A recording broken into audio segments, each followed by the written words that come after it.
பொண்ணு கொடுத்த மண் சட்டி, பொண்ணு கொடுத்த மண் சட்டி, அதில் சாதம் வடித்தாச்சு. இங்கே பாருங்கள், சாதம் வடித்தாச்சு. அழகான மண் சட்டியில் சாதம் வடித்தாச்சு. கொஞ்சமாக ரைஸ் போட்டு சாதம் வடித்தாச்சு. பூ போல் வந்துருச்சு. அது என்னென்னா, அந்த வடித்த தண்ணி இருக்குல்ல, அது ஆறிடுச்சு. அதை கொஞ்சம் கொதிக்க வைக்கிறேன் குடிக்கிறதுக்கு. இந்த சாதம் வடித்த தண்ணி ரொம்ப டேஸ்ட்டாக இருக்கும். அதை கொஞ்சம் சூடு பண்ணுறேன். ஆறிடுச்சு. இந்த சட்டியில் தான் வடித்தேன், சூடு ஆறிடுச்சு. இப்போ இந்த சாதம் ரெடி ஆயிடுச்சு. இனிமேல் குழம்பு ரெடி பண்ணணும். ஓகே, இந்த மண் பாத்திரத்தில் இந்த சாதம் இருக்கட்டும். கேரளாவில் இந்த அளவுக்கு தான் சாதம் வச்சு இதில் காய் கறி கூட்டெல்லாம் வச்சு 300 400 விற்கிறாங்க. கேரளாவில் ஒரு ஆள் நிறைய சாப்பிட முடியும். சாப்பிட்ற அளவுக்கு இருக்கும் நிறைய சாப்பாடு.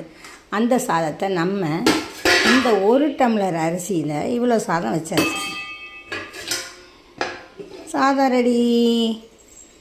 மண் சட்டி சாதம் ரெடி. மண் பானையில் சாதம் வச்சுருப்பாங்க, பார்த்துருப்பீங்க. ஆனால் மண் குழம்பு சட்டியில் வச்சுருக்கேன், பார்த்துக்கோங்க. இது சாப்பிட்ற சட்டி. அந்த சாப்பிட்ற சட்டியை டெஸ்ட்டு பண்ணேன். பொண்ணு கொடுத்தாங்க 4 பாத்திரம்.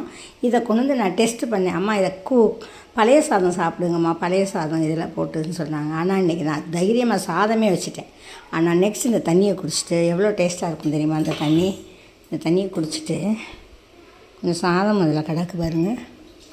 இந்த தண்ணியை குடித்தா கமன்னு கிராமத்து ஸ்டைலுங்க. அப்போலாம் பார்த்தீங்கன்னா கிராமத்தில் மண் சட்டியில் குழம்பு வைக்கிறது என்ன, மண் பாத்திரத்தில் சாதம் வைக்கிறது என்ன, சாப்பிட்றது என்ன, எல்லாமே அந்த காலம்னு மட்டும் இல்லைங்க. இந்த காலத்துலேயும் கிராமத்தில் இதை தலைமுறையாக செஞ்சுட்டு வராங்க. இது காலங்காலமாக நடக்குது. ஆமாம், இது நம்ம தான் டவுனில் இருக்கவங்க இதெல்லாம் செய்கிறதில்ல. ஆனால் பழைய நிலைமைக்கு நம்ம கொஞ்சமாச்சும் மாறணும். இனிமேல் அதுதான் உண்மை. பழைய நிலைமைக்கு நம்ம கொஞ்சம் கொஞ்சமாக மாறணும். ஆரோக்கியமான உணவு எடுத்துக்கணும். கூழ் தான் குடிக்கணும். கம்மங்கூழ், கேப்பக்கூழ் நான்லாம் குடிச்சிட்டே இருப்பேங்க. கம்பு, கேப்பை, சோளம் எல்லாமே பழைய நீரார் தண்ணி சேர்த்து வச்சு அதிலையே இது பண்ணிக்கிட்டேன். தண்ணி காஞ்சிருச்சுங்க. ஆஃப் பண்ணிட்டேங்க. அவ்வளோதாங்க, முடிஞ்சுதுங்க. இனிமேல் குழம்பு வைக்கணுங்க.